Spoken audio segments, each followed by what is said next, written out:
है। कुर्मियों के आने से अगर आपको आप विरोध कर रहे हैं, आप मार्च कर रहे हैं, आप लगातार बयान कर रहे हैं, तो जब भोक्ता आ गए तो आपने विरोध काहे नहीं किया कि हम आपको आदिवासी में नहीं आने देंगे, नहीं आदिवासी बनने देंगे। तमाड़िया आए, कोल आए, कोरबा आए, आपका गंजू आए, तब आप लोग चुप थे।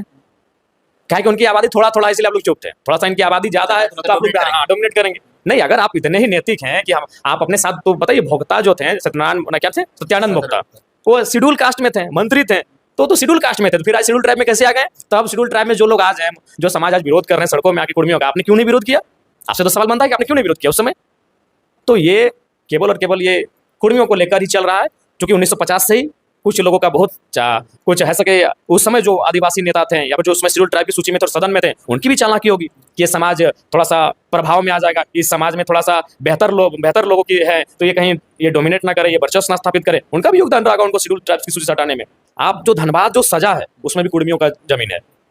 बोले तो आज सही बात है, अस्तित्व की लड़ाई है। अगर आज कुर्मी इस अस्तित्व की लड़ाई को नहीं लड़ता है तो कल को कुछ नहीं रहेगा, कल को उनके पास कुछ नहीं रहेगा। आज बड़े बड़े बाजार, बड़े बड़े शहर कुर्मियों की जमीन पर बने हैं। आप भूली को जानते हैं, एशिया का सबसे बड़ा मतलब हम लोग श्रमिक नगर कहते हैं भूली को, उसमें सर्वाधिक जमीन कुर्मियों की है। एशिया का सबसे बड़ा श्रमिक नगर पूरे एशिया का भूली को हम कहते हैं, और भूली में सर्वाधिक जमीन जो अधिग्रहण किया गया है, अभी अवैध तरीके से किया गया है, वो जमीन कुर्मियों की है। तो बिल्कुल ये अस्तित्व की लड़ाई है। अगर आज वो अपने अस्तित्व की रक्षा नहीं करते हैं तो कल को वो नेस्तनाबूद हो जाएंगे।